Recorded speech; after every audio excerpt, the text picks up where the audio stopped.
प्रणाम भक्तजनों। भक्ति आलोक परिवार को इतना प्यार देने के लिए आप सबका बहुत बहुत आभार। आप सब जैसे जानते हैं कि हम कार्तिक महात्म्य सुन रहे हैं, उसका 13वां और 14वां अध्याय का हमने श्रवण किया था। आज हम 15वां और 16वां अध्याय शुरू करेंगे। चलिए श्री हरि भगवान विष्णु का नाम लेते हुए आज का अध्याय शुरू करते हैं। श्री हरि भगवान विष्णु की जय। राजा पृथु ने नारद जी से पूछा, हे मुनि श्रेष्ठ, तब दैत्यराज ने क्या किया, वह सब मुझे विस्तार से सुनाइए। नारद जी बोले, मेरे चले जाने के बाद जलंधर अपने राहु नामक दूत को बुलाकर आज्ञा देने लगा कि कैलाश पर एक जटाधारी शंभु योगी रहता है, उससे उसकी सर्वांग सुंदरी भार्या को मेरे लिए मांग लाओ। तब दूत शिव के स्थान पर पहुंचा, परंतु नंदी ने उसे भीतर सभा में जाने से रोक लिया। किंतु वह अपनी उग्रता से शिव की सभा में चला ही गया और शिव के आगे बैठकर दैत्यराज का संदेश सुनाने लगा। उस राहु नामक दूत के ऐसा कहते ही भगवान शूलपाणी के आगे पृथ्वी फोड़कर एक भयंकर शब्द वाला पुरुष प्रकट हो गया, जिसका सिंह के समान मुख था। वह नरसिंह ही राहु को खाने चला। राहु बड़े जोर से भागा, परंतु उस पुरुष ने उसे पकड़ लिया। उसने शिवजी की शरण लेकर अपनी रक्षा के लिए भीख मांगी। शिवजी ने उस पुरुष से राहु को छोड़ देने के लिए कहा, परंतु उसने कहा, मुझे बहुत जोर की भूख लगी है, मैं क्या खाऊं? महेश्वर ने कहा, यदि तुझे भूख लगी है तो शीघ्र ही अपने हाथ और पांव के मांस भक्षण कर ले। और उसने वैसे ही किया। अब केवल उसका सिर शेष मात्र ही रह गया था। तब उसका ऐसा कृत्य देखकर शिवजी ने प्रसन्न होकर उसे अपना आज्ञापालक जानकर अपना प्रिय गण मान लिया। उस दिन से वह शिव के द्वार पर स्वकृत मुख के नाम से गण होकर रहने लगा। बोलो शिवजी महाराज की जय। यहीं पर हमारा 15वां अध्याय समाप्त होता है। अब हम 16वां अध्याय श्रवण करेंगे।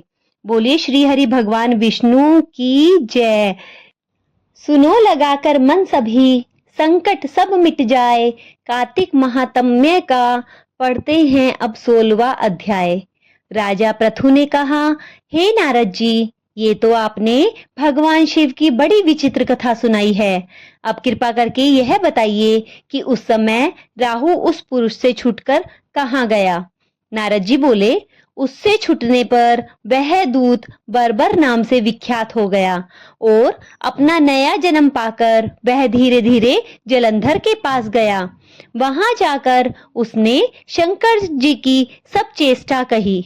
उसे सुनकर दैत्यराज ने सब दैत्यों की सेना द्वारा आज्ञा दी।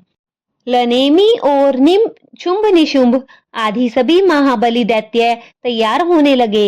एक से एक महाबली दैत्य करोड़ों करोड़ों की संख्या में निकलकर युद्ध के लिए जुट पड़े।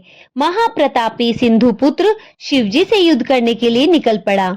आकाश में मेघ छा गए और बहुत अपशगुन होने लगे। शुक्राचार्य और कटे हुए सिर वाले राहु सामने आ गए।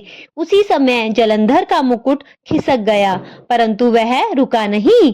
उधर इंद्रादि सब देवताओं ने कैलाश पर शिवजी के पास पहुंचकर सब वृतांत कह सुनाया और यह भी कहा कि आपने जलंधर से युद्ध करने के लिए भगवान विष्णु को भेजा था।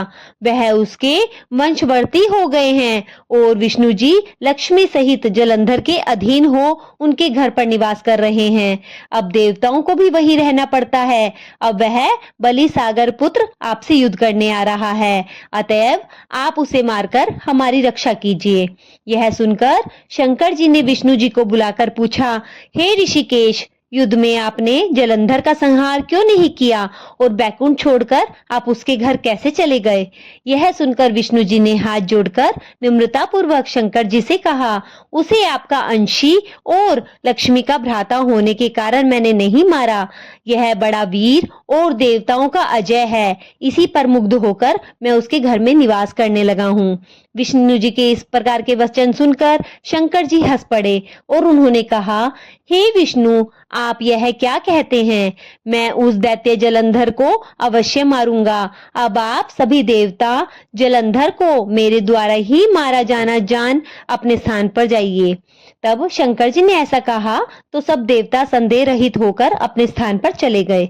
इसी समय पराक्रमी जालंधर अपनी विशाल सेना के साथ पर्वत के समीप आ कैलाश को घोर सिंहनाद करने लगा।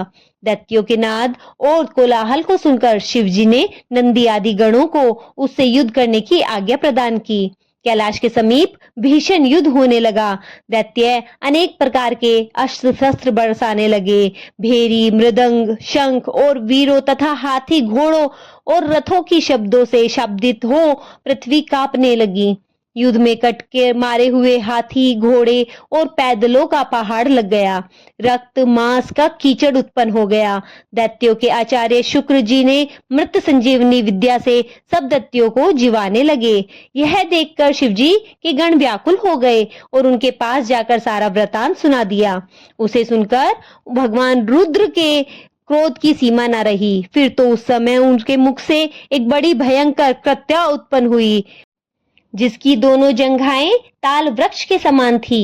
वह युद्ध भूमि में जा सब असुरों का च्यवरण करने लगी और फिर वह शुक्राचार्य के समीप पहुंची और शीघ्र ही अपनी योनि में गुप्त कर लिया। फिर स्वयं भी अंतर्ध्यान हो गई। शुक्राचार्य के गुप्त हो जाने से दैत्यों के मुख मलिन पड़ गए और वे युद्ध भूमि छोड़कर भागने लगे। इस पर शुंभ निशुंभ और कालनेमी आदि सेनापतियों ने अपने भागते हुए वीरों को रोका। शिवजी के नंदी आदि गणों ने भी, जिसमें गणेश और स्वामी कार्तिकेय जी भी थे, दैत्यों से भीषण युद्ध करना आरंभ कर दिया। बोलिए शिवजी महाराज की जय। भक्तजनों, यहीं पर हमारा 16वां अध्याय संपन्न होता है।